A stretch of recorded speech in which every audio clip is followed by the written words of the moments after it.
অবশেষে ভারত ও বাংলাদেশের দুই সরকার প্রধানের বৈঠকটি হলো। বাংলাদেশের অন্তর্বর্তী সরকারের পক্ষ থেকে কয়েক দফা করা অনুরোধ এর আগে ফিরিয়ে দিয়েছিল ভারত সরকার। শেষ পর্যন্ত ব্যাংককে বিমস্টেক শীর্ষ সম্মেলনের ফাঁকে সাইড লাইনে বৈঠকটি করল ভারতের প্রধানমন্ত্রী নরেন্দ্র মোদী এবং বাংলাদেশের অন্তর্বর্তী সরকার প্রধান উপদেষ্টা ডক্টর মোহাম্মদ ইউনূস।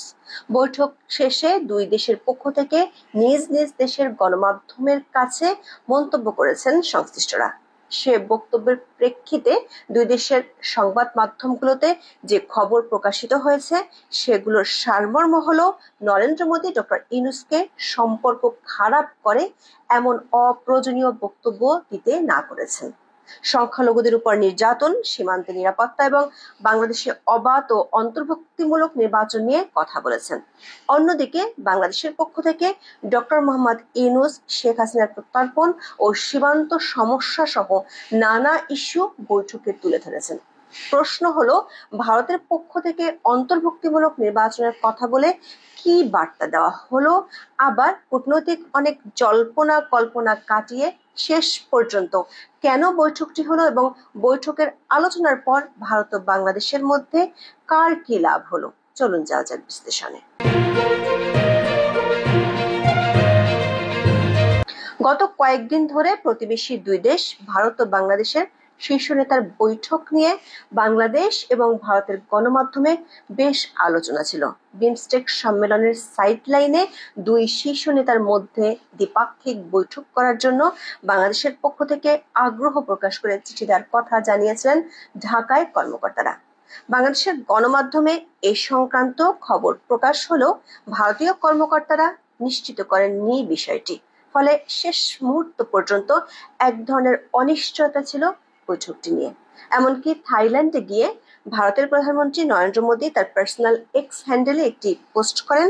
সে পোস্টে একমাত্র দ্বিপাক্ষিক বৈঠক হিসেবে তিনি থাই প্রধানমন্ত্রীর সাথে বৈঠকের কথা জানিয়েছিলেন। শেষ পর্যন্ত 4 এপ্রিল থাইল্যান্ডের ব্যাংককে বঙ্গোপসাগরীয় দেশগুলোর আঞ্চলিক সহযোগিতা জোট বা বিমস্টেক শীর্ষ সম্মেলনের সাইড লাইনে এই বৈঠক অনুষ্ঠিত হয়েছে।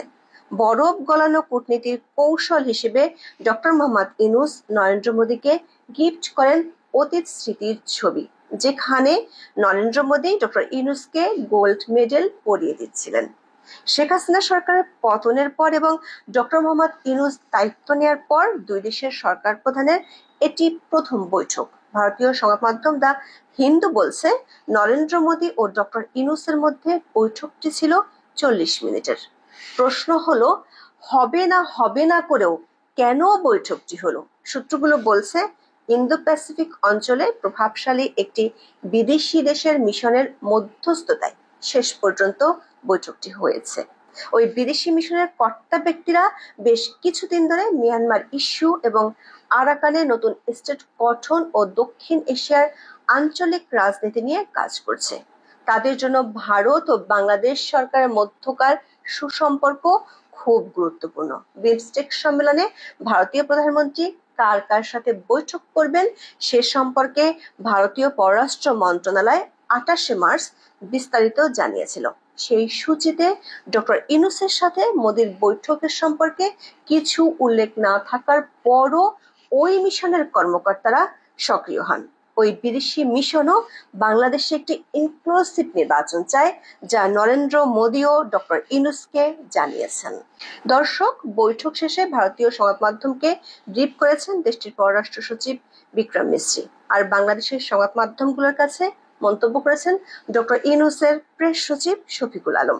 বাংলাদেশের প্রধান উপদেষ্টার প্রেস উইং এর পক্ষ থেকে একটি বিবৃতিও দেওয়া হয়েছে। দুই দেশের প্রতিনিধির বক্তব্য থেকে একটি বিষয় পরিষ্কার, ভারতের সাথে ঐতিহাসিকভাবে বিদ্যমান কিছু ইস্যু নিয়ে যেমন আলোচনা হয়েছে, তেমনি 2024 সালের 5 আগস্ট শেখ হাসিনা সরকারের পতনের পর যেসব ইস্যু নিয়ে দেশ দুটির মধ্যে সম্পর্ক শীতল হয়েছে সেগুলো নিয়েও আলোচনা হয়েছে। মোদী ও ইউনূসের বৈঠক শেষে সংবাদ সম্মেলনের আয়োজন করে ভারতীয় পররাষ্ট্র মন্ত্রণালয়ের পক্ষ থেকে। সেখানে ভারতীয় পররাষ্ট্র সচিব বিক্রম মিশ্রি যে বক্তব্য দিয়েছেন তা থেকে বোঝা যায় ভারতের পক্ষ থেকে বৈঠকে 4টি বিষয়ের উপর গুরুত্ব দেওয়া হয়েছে কিছু বার্তাও। প্রথমত, ভারতের কাছে মনে হয়েছে বাংলাদেশের অন্তর্বর্তী সরকার এমন কিছু অপ্রয়োজনীয় বক্তব্য দিচ্ছেন যেগুলোর মাধ্যমে সুসম্পর্কের পরিবেশ বিঘ্নিত হচ্ছে।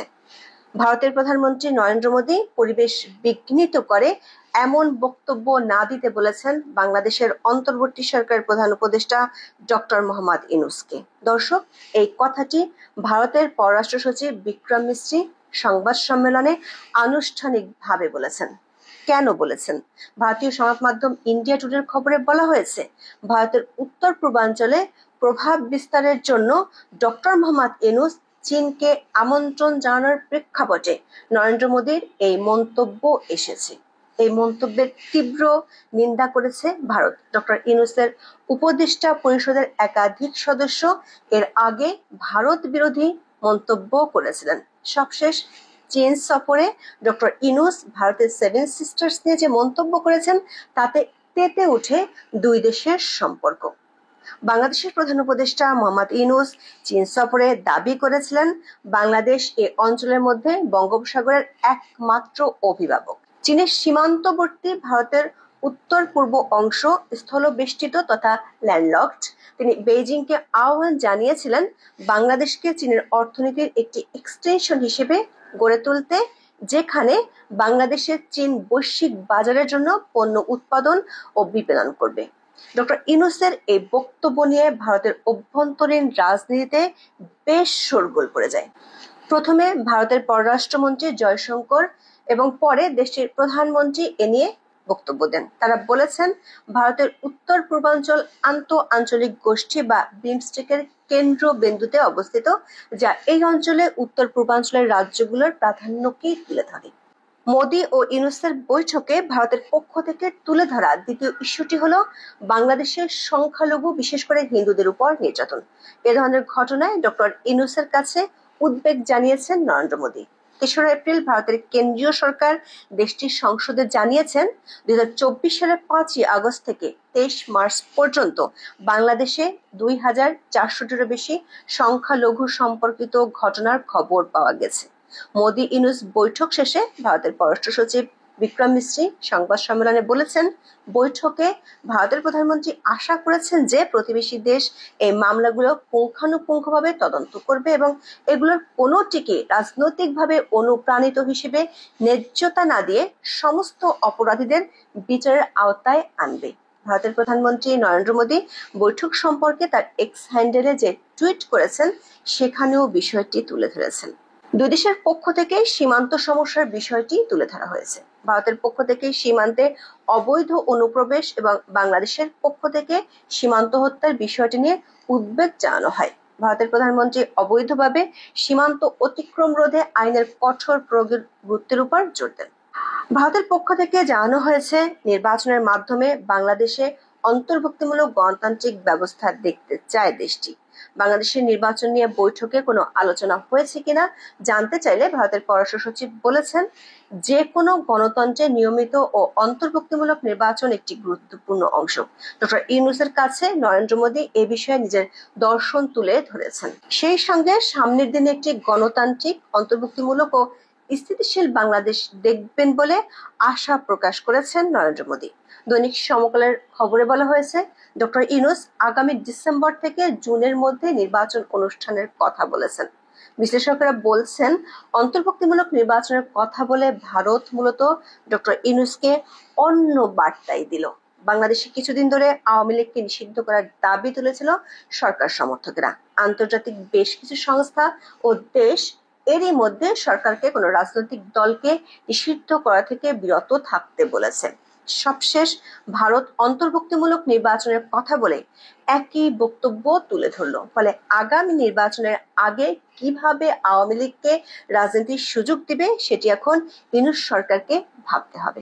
অন্যদিকে বাংলাদেশের পক্ষ থেকেও বৈঠকে বেশ কিছু বিষয় তুলে ধরা হয়। বৈঠক শেষে ডক্টর ইউনূসের প্রেস সচিব শফিকুল আলম এ নিয়ে সাংবাদিকদের কাছে বক্তব্য দেন। তিনি জানান, শেখ হাসিনার প্রত্যর্পণ, সীমান্তে হত্যা, গঙ্গা পানি চুক্তি আবার করা, তিস্তা নদীর পানির সমস্যার কথা তুলে ধরা হয়েছে। দর্শক, গত 8 মাসে শেখ হাসিনাকে ভারতে আশ্রয় দেওয়া, দিল্লিতে বসে শেখ হাসিনার অডিও বার্তা সামাজিক মাধ্যমে প্রকাশ হওয়া এবং সংখ্যালঘু নির্যাতন ইস্যুতে দুই দেশের সম্পর্ক তলানিতে গিয়ে ঠেকেছিল। এর মধ্যে শেখ হাসিনাকে ফেরত চেয়ে বাংলাদেশের পক্ষ থেকে ভারত সরকারের কাছে ভার্বাল নোট পাঠানো হয়েছিল, তবে সেই নোটের কোনো জবাব এখনো দেয়নি ভারত সরকার। গত 8 মাসে বাংলাদেশ ও ভারতের মধ্যে সচিব এবং পররাষ্ট্রমন্ত্রী পর্যায়ে একাধিকবার বৈঠক হয়েছে, সেখানেও বিষয়টি তুলে ধরা হয়েছিল। ভারতের পররাষ্ট্র সচিব বিক্রম মিস্ত্রি বলেছেন বিষয়টি আলোচনায় এসেছে, তবে এ বিষয়ে কোনো মন্তব্য করতে তিনি রাজি হননি।